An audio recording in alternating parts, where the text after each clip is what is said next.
안녕하십니까, 이진우입니다. 요즘 밤늦게 택시 잡는 게 어려우니까 정부가 탄력요금제라는 카드를 꺼냈습니다. 밤늦은 시간에는 택시 요금을 올려서 그 시간에 택시기사들이 좀 더 많이 나올 수 있도록 유도한다는 건데요. 이게 어떤 장단점이 있을지 짚어보겠습니다. 최근에 증권사들이 CFD 서비스라는 걸 출시해서 경쟁을 벌이고 있답니다. 기업들이 뭔가를 두고 경쟁을 한다는 건 소비자들 입장에서는 좋은 경우가 많은데, 이 CFD 서비스는 쉽게 말하면 1,000만 원이 있더라도 마치 1억 원이 있는 것처럼 거래를 할 수 있다는 거랍니다. 소비자 입장에서는 뭐가 좋은 거고 혹시 유의할 점은 또 뭔지 좀 따져보겠습니다. 청년이 10만 원을 저금하면 정부가 10만 원을 매칭해서 함께 저금해주는 정부가 만든 적금 상품이 있습니다. 상품 이름이 청년 내일 저축 계좌고요. 어제부터 신청이 시작됐는데 이건 또 누가 어떻게 받을 수 있는지 살펴보겠습니다. 7월 19일 화요일 손에 잡히는 경제 바로 시작합니다.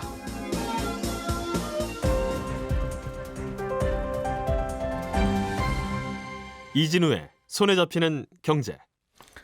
예, 요즘 날씨처럼 뜨거운 경제 뉴스들을 시원하게 정리해보는 시간입니다. 박세훈 작가, 김현우 소장, 한국경제신문 나수지 기자 세 분과 함께 정리해보겠습니다. 어서 오세요. 네, 안녕하세요.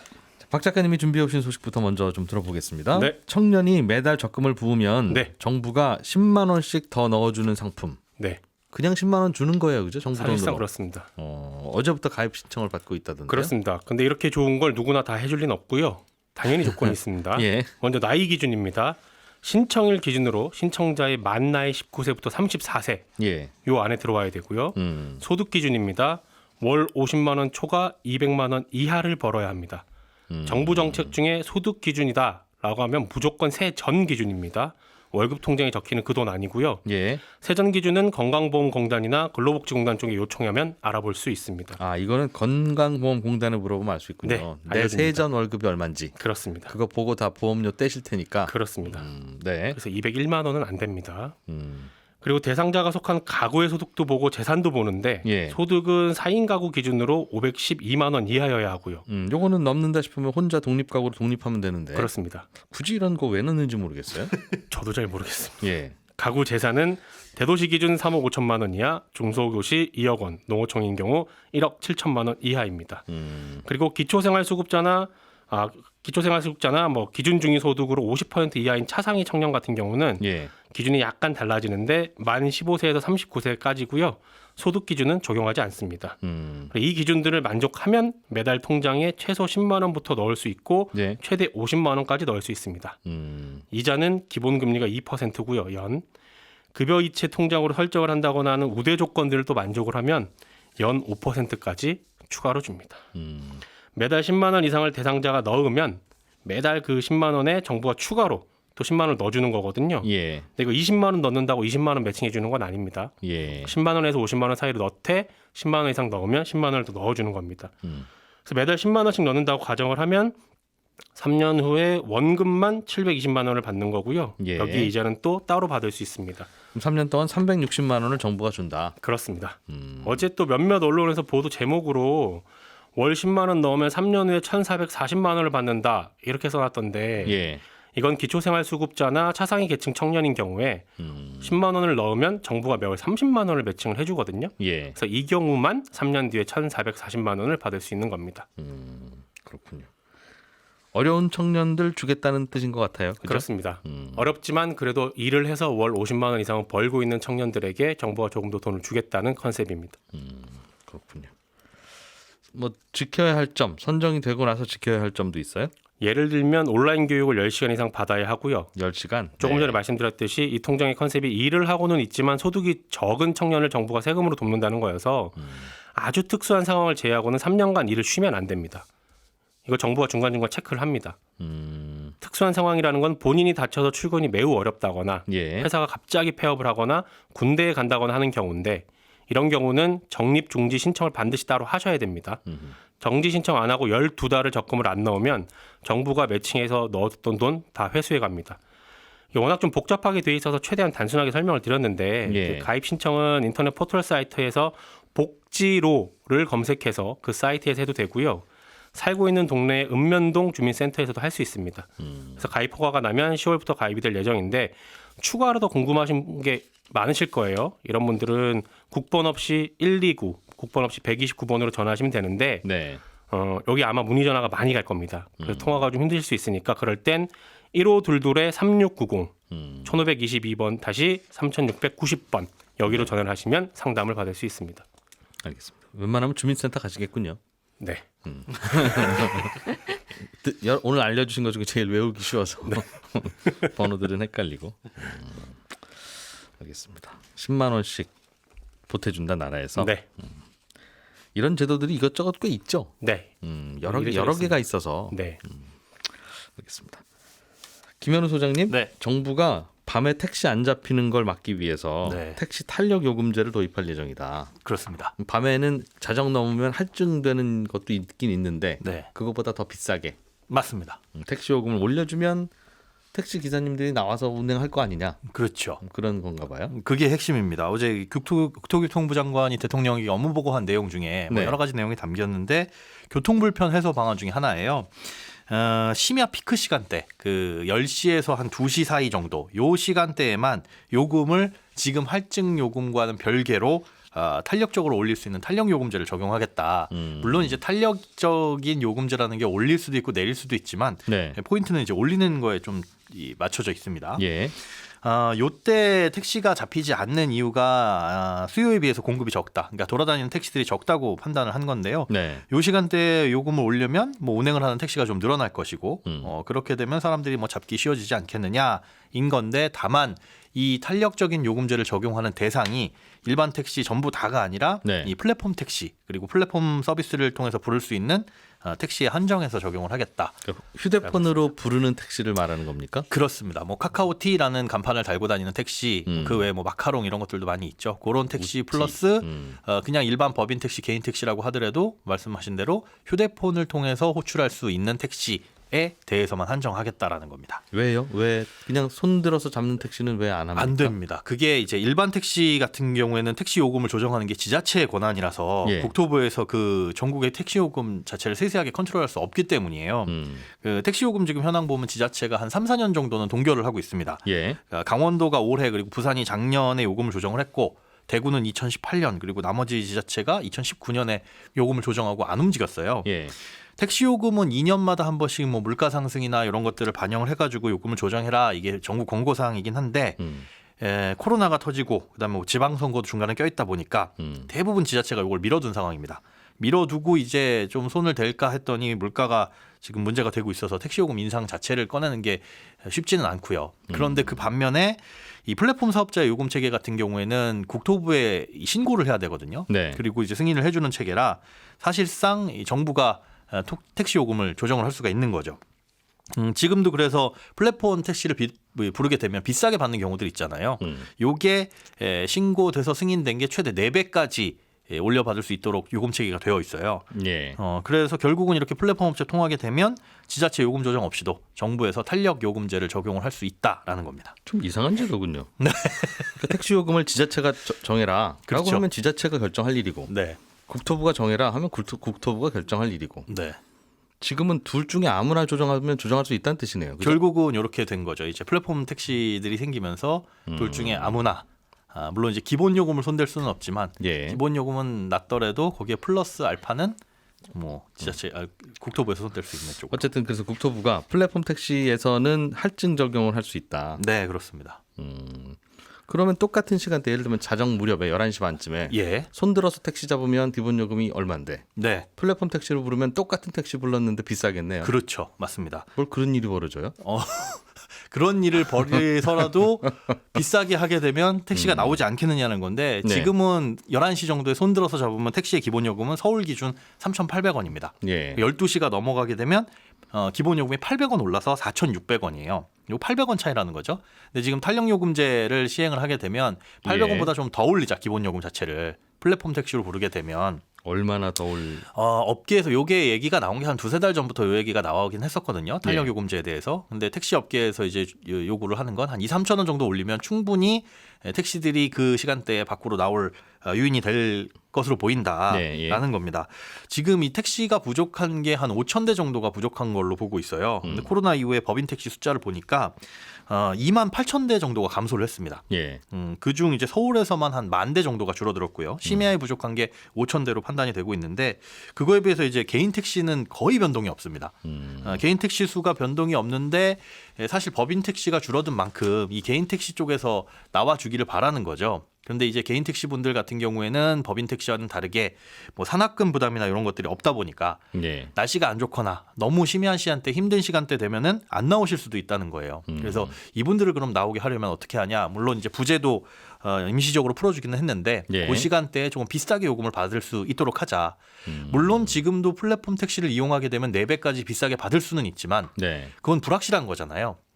나갔는데 받을 수도 있고 못 받을 수도 있는 걸 예. 아예 기본 요금 체계 자체를 올려가지고 10시에서 2시 정도에는 나오시도록 하면 이제 들어가는 동안에도 좀 손님 좀 태울 수 있으니까 좋지 않겠느냐라는 건데 결국은 그겁니다. 그러니까 탄력 요금제에 플러스 알파를 얼마 정도 해주느냐 그게 어정쩡하면 안 나오실 거고 그렇게 되면은 공급이 늘어나지 않잖아요. 네. 이러면은 이제 지금도 가기 쉬운 곳들 도심에서 도심 뭐 이런 것들은 경쟁이 치열해져서 요금이 싸질 수는 있는데 잘 잡히죠. 예. 그런데 지금도 가기 어려운 곳 도심에서 비도심 강남에서 뭐 집을 간다거나 이런 것들은 그냥 요금만 더 올라가게 되는 부작용 그러니까 뭐 쉬운 말로 골라 태우기가 더 심해질 수도 있다라는 거고요. 그래서 요 플러스 알파를 얼마로 책정할지 요 부분이 가장 중요한 얼마를 포인트일 더 것 같습니다. 받을지. 네 그렇습니다. 기본적으로는 비싸지면 수요가 줄어드니까. 네. 근데 그러면 택시는 남겠네요. 안 탈 수가 없어서 아, 네. 너무 밤이니까. 네. 그쯤 밤쯤 되면 잡히지 않습니까? 모르겠습니다. 집에 안 갈 수는 없는데. 그래서 이제 심야 버스를 늘리는 것도 추가적인 네. 대책 중에 하나이기는 한데 이 심야 버스 노선이라는 게 한정적이라서 예. 결국은 집에 못 가면 걸어가거나 택시를 타는 거 둘 중 하나밖에 없는데 공급이 늘어지면 과연 그게 그렇게 정상적으로 작동을 할지는 지켜봐야겠습니다. 어떻게 생각하세요? 나수- 조금은 도움이 되지 않을까 싶어요. 네. 택시 기사님들한테 한번 여쭤봤거든요. 좀 늘어나냐? 그래도 요금을 올리면 조금은 나오지 않겠느냐라고 말씀은 하시더라고요. 밤에는 택시가 공급이 부족하다면서요. 그럼 그렇습니다. 돈벌이가 잘 될 거 아니겠습니까? 지금도. 지금도 낮보다는 밤에 잘 될 거 아니겠습니까? 그렇죠. 그런데 만약에 제가 택시 운전을 한다라고 생각을 했을 때 낮보다 밤에 잘 되지만 그 잘 되는 정도가 예. 낮보다 한 이렇게 피곤함을 혹은 위험을 감수하고 잘 되는 정도가 그렇게 썩히 만족스럽지 못하다면 차라리 집에서 쉬고 내일 그 쌩쌩한 정신으로 낮에 운행하는 게 좋다라고 저는 그렇게 생각을 할 수 있을 것 한 같아요. 5만 원 더 벌 거라면 그냥 집에 가고 마는데 그런데 한 15만 원 더 벌 거라면 이건 해볼 만하다. 해볼 만하자. 해서 남아 계실 수 있다는 거죠. 네. 알겠습니다. 나수지 기자님, 네. 증권사들이 CFD 계좌라고 하는 걸 만들어서 홍보를 열심히 하고 있다. 네. 돈이 되기 때문이겠죠? 네, 그렇죠. 증권사 입장에서도 CFD 계좌가 뭡니까? 네, 이게 CFD가 Contract for Difference. 그래서 번역하면 차액에 대한 계약이다. 차액 결제 거래 이렇게 부르는데요. 좀 풀어서 설명드리면 보통 우리가 주식 투자할 때는 증권사를 통해서 주문을 내면 증권사가 주식을 사다가 나한테 소유권을 넘겨주는 건데 네. 이 CFD 계좌를 통해서 주식을 주문한다. 그럼 주식이 실제 왔다 갔다 하는 게 아니라 내가 주문한 가격에 샀다 치고 네. 그리고 나중에 팔 때 그 가격에 팔았다 치고 네. 그래서 그 가격에 이익이 나면 증권사가 나한테 이 차익만큼 돈을 주고 손해가 난다. 그럼 내가 증권사에 돈을 주는 그러니까 주식은 왔다 갔다 하지 않지만 그걸 준하는 계약을 맺는 겁니다. 근데 최근에 이 계약 거래 규모가 굉장히 빠르게 커지고 있어서 예. 한 작년에 70조 원 정도인데 이게 2년 전 정도보다 한 9배 가까이 늘어난 굉장히 빠르게 커지고 있는 시장입니다. 주식 투자하고 똑같은 거 아닙니까? 결국은? 그렇죠. 그러니까 결과만 보면 계약을 맺는 거니까 똑같은데 이게 차익을 주고받는 계약이 되니까 이 점 때문에 주식 투자와 굉장히 다른 CFD의 특징이 생기는데 예. 그래서 이 시장이 커지는 거거든요. 그래서 이걸 한 크게 3가지 정도로 정리를 할 수 있는데요. 먼저 수익 구조를 굉장히 다양하게 짤 수 있습니다. 그냥 예. 계약하는 거니까 주식은 뭐 한 배만 되지만 이게 계약을 그냥 그럼 주식 투자 수익률을 2배로 주기로 서로 계약을 맺자. 예. 라고 하면 그렇게 할 수 있습니다. 사고 판 거에 2배로 정산하는 걸로. 네, 계약을 그렇게 하면요. 그러면 10,000원을 투자해도 마치 20,000원어치 주식을 산 것 같은 효과를 낼 수 있는 거죠. 예. 아니면 반대로 주가가 떨어지면 수익이 나도록 계약을 맺어서 예. 이렇게 되면 마치 공매도처럼 활용할 수도 있는 거고요. 음흠. 그리고 두 번째로 세금상으로도 이거 투자하는 사람 입장에서는 주식보다 유리합니다. 그러니까 일반적인 경우라면 국내 주식에 우리 투자할 때 매매차익 양도세를 안 내는데 예. 정말 돈 많은 분들, 그러니까 종목당 10억 원 넘게 투자해서 대주주로 분류된 이런 큰 손들은 네. 양도세를 한 20-30% 정도 내는데 네. 이 CFD라는 거는 주식이 왔다 갔다 하는 게 아니라 그냥 계약인 거니까 네. 이 파생 상품에 대한 세율 11%만 내면 됩니다. 이게 양도세를 항상 내는 게 아니라 네. 연말 특정 거의 뭐 연말 말일 기준으로 주식을 갖고 있는 그쵸. 분들에게만 양도세를 부과하는데 네, 그렇습니다. 이것도 파생 상품으로 분류해서 11%만 내면 되는 것도 연말 기준으로 갖고 있는 분에게만 내요? 아니면 사고 팔고 할 때만 요거는 내요? 파생 상품이니까 예. 사고 팔 때 무조건 11%입니다. 그럼 그건 손해네요. 10억 언더로 하는 분들은 손해일 수 있죠. 그래서 사실은 해외 주식 할 때 조금 더 예. 세제 매력이 있습니다. 왜냐하면 해외 주식은 무조건 수익이 250만 원 넘으면 예. 양도세 22% 내야 되잖아요. 근데 CFD는 11%만 내야 되는 거니까 내면 되는 거니까. 그래서 해외 주식 할 때 좀 절세 효과가 조금 더 있다고 볼 수 있고. 해외 주식은 무조건 먹고 뭐 토하고 하는 거에 대해서 다 양도세를 내는데 그렇죠. 국내 주식은 연말에 보유한 대주주에게만 분류하니까 그것만 피하면 되는 거니까요. 네, 그렇습니다. 그리고 어쨌든 예. 네. 그리고 또 세제상으로 그 금융소득 종합과세 내는 분들, 예. 1년에 2천만 원 넘기는 분들은 뭐 주식 사면 배당 같은 것도 있으면 거기 세율 높아지는데 이건 파생 상품이니까 이거 포함도 안 되고요.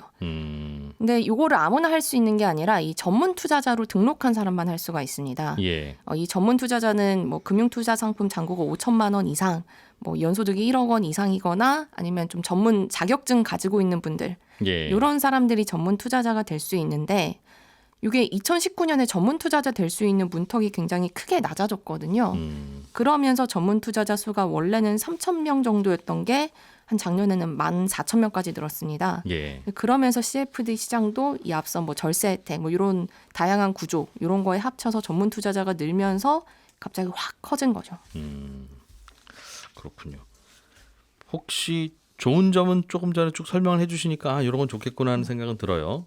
그러니까 뭐 10만 원만 있으면 20만 원 투자하는 효과 얻을 수 있고 뭐 더 많이 배율을 높일 수도 있으니까 이른바 레버리지 효과가 있을 텐데 부작용은 뭡니까?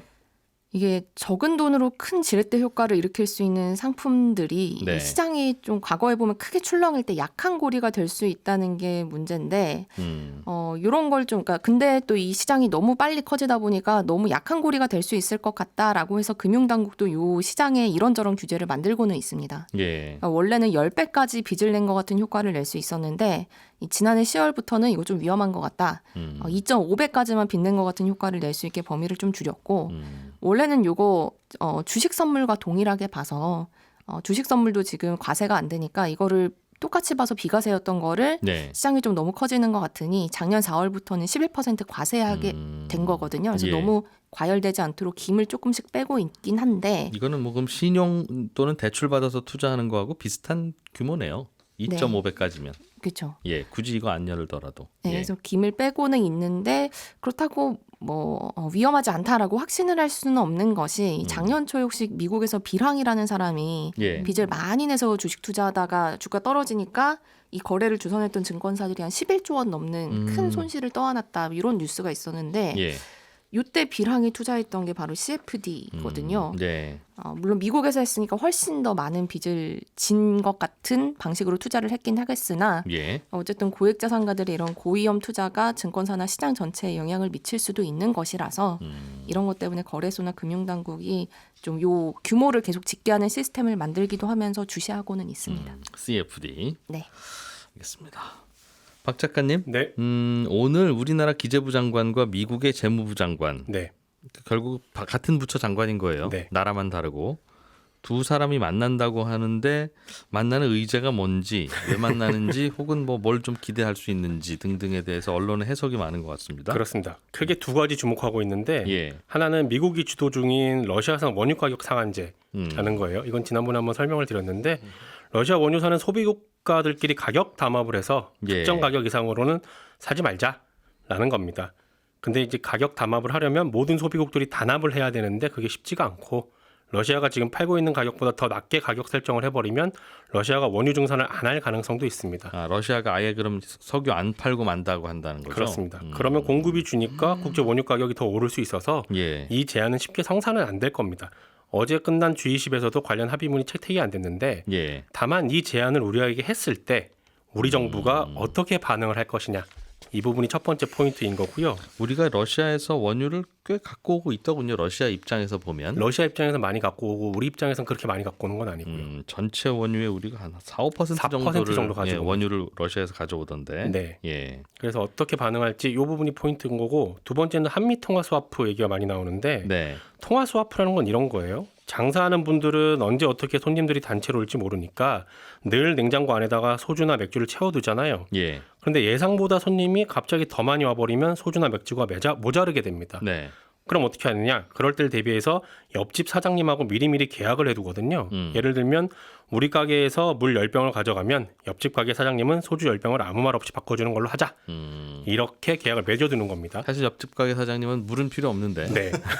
그래도 그래도 그냥 술만 공짜로 갖고 가게 하면 그거는 균형이 안 맞는다고 생각하니까. 그렇습니다만 이제 또 만약을 대비해서 그런 계약을 맺어두는 거죠. 예. 통화 스와프도 비슷한 겁니다. 정부 외환 보유고가 혹시 빌지 모르니까 그럴 때는 우리 돈을 가지고 가면 달러로 바꿔주자라고 한국하고 미국 정부가 미리 계약을 해두는 건데 예. 지금 아무래도 달러원 환율이 계속 오르는 추세고 그러다 보면 정부가 외환시장에 달러를 풀어서 환율 방어를 할 거고 그러면 외환 보유고가 빌 테니 네. 미국하고 통화 교환 계약을 빨리 맺어야 한다 얘기가 그래서 나오거든요. 통화 스와프. 네. 근데 계약이 성사가 안 될 거라는 전망이 더 많습니다. 왜냐하면 예. 이 계약은 기재부 장관들끼리 만나서 하는 게 아니라 중앙은행끼리 합의를 하는 거거든요. 우리나라는 한국은행, 네. 미국은 페드 쪽에서 한다는 거죠. 그렇습니다. 물론 재무부 장관이 오늘 얘기하고 미국 가가지고 페드한테 살짝 기뜸을 해줄 수도 있지만 일단 기본적으로 그건 안 되는 상황이고요. 미국 입장에서는 통화 교환 계약을 맺는 게 별로 급하지도 않고 이득도 없습니다. 마치 아까 옆집 사장님이 물 10병 가져온다고 소주 10병 주는 거랑 비슷한 상황이에요. 미국은. 그러니까 우리가 급하다고 해서 미국이 그래 그렇게 합시다라고 할 이유도 없고 그래도 생색내는 효과가 있잖아요. 미국 입장에서. 근데 이제 한국이랑 맺어주면 멕시코, 뉴질랜드 이런 나라들도 옵니다. 신흥국가들이 와서 아니 왜 한국하고만 해줍니까? 우리도 해주십시오 라고 요구를 할 수 있기 때문에 네. 미국 입장에서는 받아들이기가 힘들죠. 그래서 오늘 만남 이후에 요 관련 보도들이 쏟아질 텐데 이런 거 미리 좀 알고 뉴스를 보시면 예. 조금 더 재밌게 뉴스를 이해하실 수 있을 겁니다. 원유 가격 상한제는 논의가 될 가능성이 있고 있다. 그러나 뭐 합의했다 안 했다 발표는 안 할 거고. 안 나올 겁니다. 예. 러시아 쪽이랑 우리랑 또 입장 관계도 있고 하니까. 그렇습니다. 하나는 한미 통화 스와프인데 이거는 논의 안 될 가능성이 매우 높다. 그렇습니다. 되면 좋은데 우리의 희망 사항이고 그렇습니다. 미국은 안 해줄 가능성이 높다. 네. 그런 거죠. 그리고 아까 하나만 더 말씀드리면 예. 아까 그 청년 저축 말씀드렸잖아요. 예, 예, 예. 그 보도 나오기로는 예. 지금은 200만 원을 안 버는데 내년에 혹시 200만 원을 넘게 벌면 그럼 중간에 소득이 어떻게 되느냐? 늘어나면 네. 이거 300만 원 넘으면 자동 해지되는 걸로 돼 있습니다. 아, 소득이. 네, 소득이 월 소득이 300 넘으면 자동 해지입니다. 예, 저는 11시 5분에 이어지는 손경제 플러스에서 인사 또 드리겠습니다. 고맙습니다. 이진우였습니다.